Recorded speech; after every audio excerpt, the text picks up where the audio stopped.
Our third speaker is Dr. Kate Brown, who is professor of history at UMBC. She is the author of Plutopia, Nuclear Families in Atomic Cities and the Great Soviet and American Plutonium Disasters, published by Oxford University Press in 2013, which won 7 prizes, including the Dunning and Beveridge Prizes from the American Historical Association.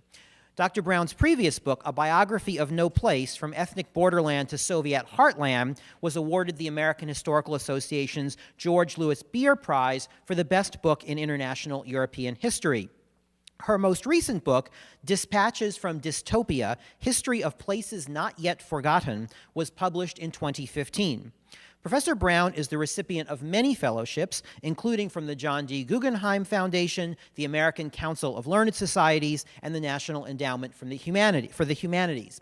In 2017, she was a fellow at the American Academy in Berlin, and she is a Carnegie Fellow. She's currently writing a history of human survival and endurance in communities circling the Chernobyl zone. And her talk from today, which is connected to that project, is called The Great Chernobyl Mystery: How Ignorance Became Policy and Politics. Dr. Kate Brown.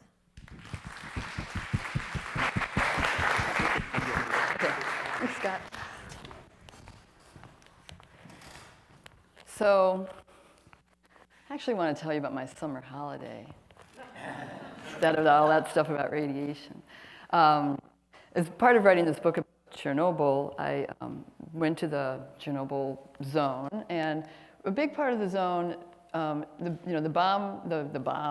reactor was between Ukraine and Belarus in this area called Polesia, which is Europe's largest swamp, called the Pripyat Marshes.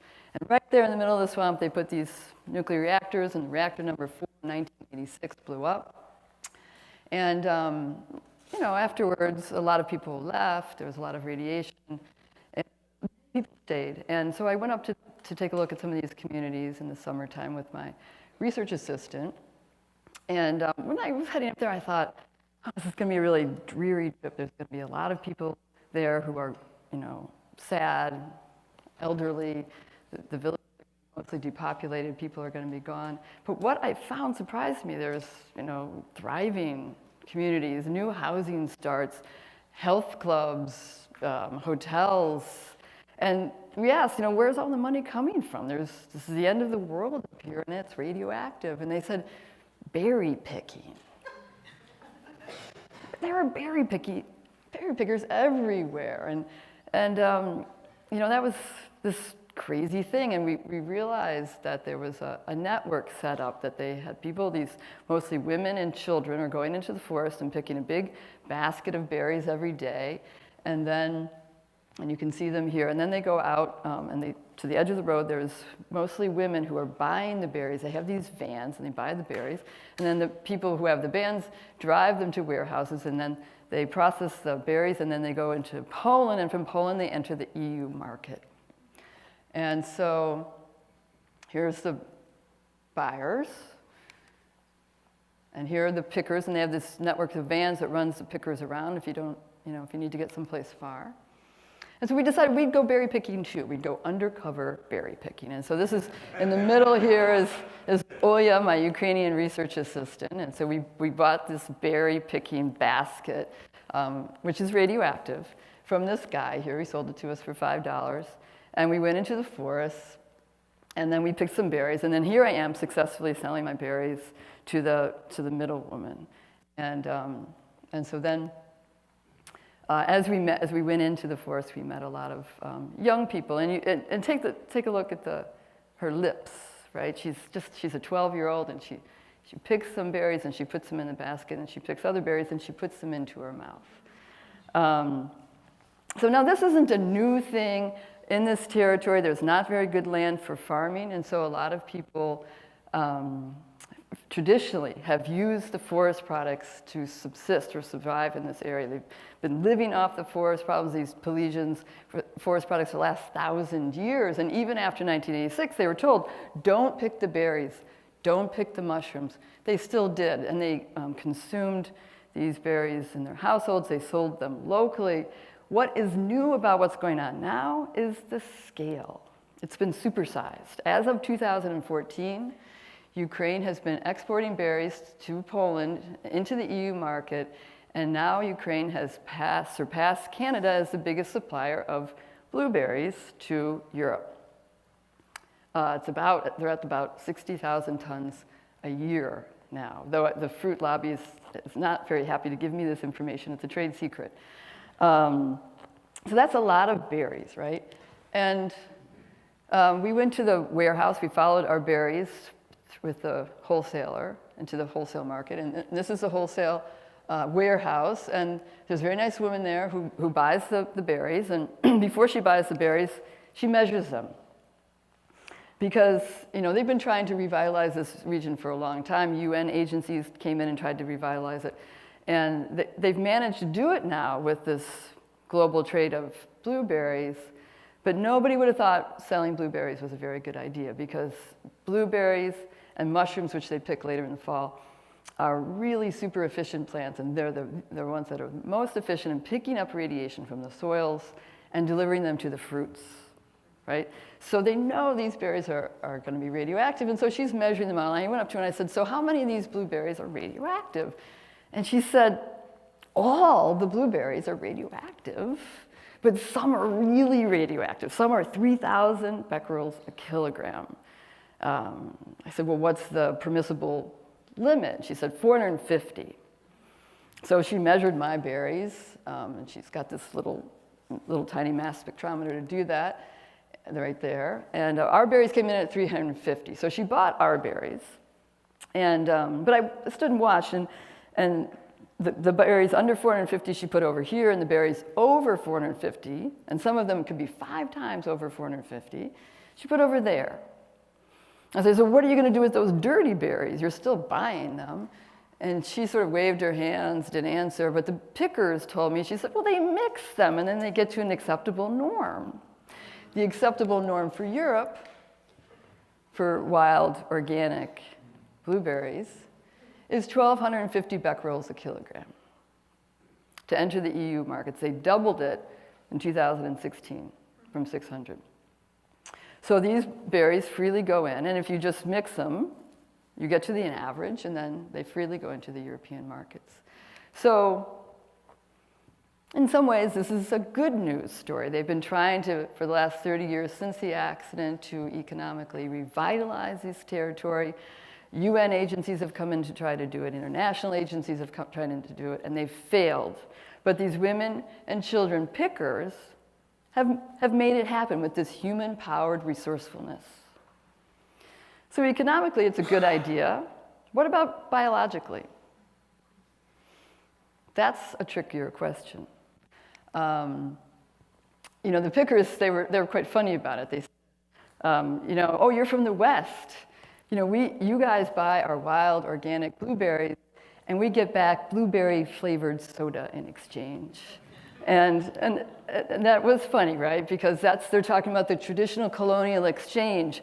More backward areas supply raw materials for lower prices, and they have to buy back processed goods that are more expensive. And they always are losing out in that exchange. And sure enough, they were sort of pointing out, for 25 bucks a day, we pick these berries, and we buy this soda for $1. But there's also an environmental justice story that's sort of overturned in this scenario, because usually in environmental justice stories, poor people eat the most toxic products and live in the most toxic terrains. But here, these berries that are being marketed as wild and organic are being purchased by wealthy European consumers, and a strange sort of overturning of that. And here's the kids, as soon as they get their money from picking berries, they buy these great processed foods that come from our factories, right?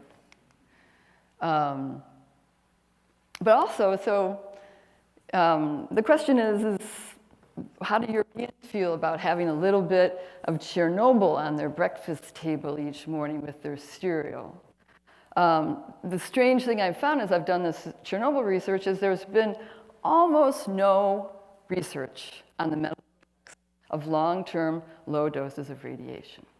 Almost nothing. And if I gave another talk, I could tell you why. There's very specific reasons about that, and those reasons aren't very good ones. But there has been one small study that's been done in exactly this region where they're picking the berries. And that study found that birth defects in that area, especially neural tube disorders, which includes conjoined twins, microcephaly, anencephaly, which means babies being born without heads, and spinal bifida, are 6 times higher in this area than the European norm. So again, how do Europeans feel about having these berries on their breakfast table? The amazing thing is they probably don't know about it. I found no public discussion of the doubling of the number of becquerels that could be in a kilogram of berries, a kilogram of any food in Europe than when it was raised last year. And then, what about Americans? Americans too haven't had a discussion about this, but a guy who's a radiation monitor on the border told me just a couple weeks ago that he said, oh, that's strange, we had this truck crossing the border from Canada into the United States, and there was this large radiating mass inside of the truck. Well, they opened the doors, sure enough, Ukrainian blueberries entering the US markets, radiating. Close the doors back up, let the truck go through, because our limit is 1,250 becquerels a kilogram, and those berries passed. So now I'm here to tell you that even though we think of Chernobyl as something that's very far away, it's being brought to us by the global markets that work so successfully. So we all are in a way becoming Pelesians biologically, step by step. So that I could end the story there, but one of the things I've been thinking about, I've been working on questions of nuclear contamination for the last 10 years, and I got tired of writing just bad news stories, so I started to think, well, how could we fix this situation?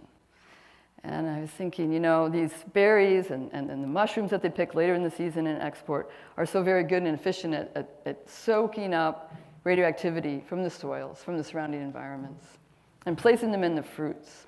And you know, the Soviets tried to do this in many different ways. The Americans are trying to do it in our contaminated lands with crazy expensive chemicals and moving soils and big bulldozers to try to decontaminate territories. And these programs usually fail. But these plants are actually extremely efficient and very good at doing just what we want them to do, which is to get rid of the radiation.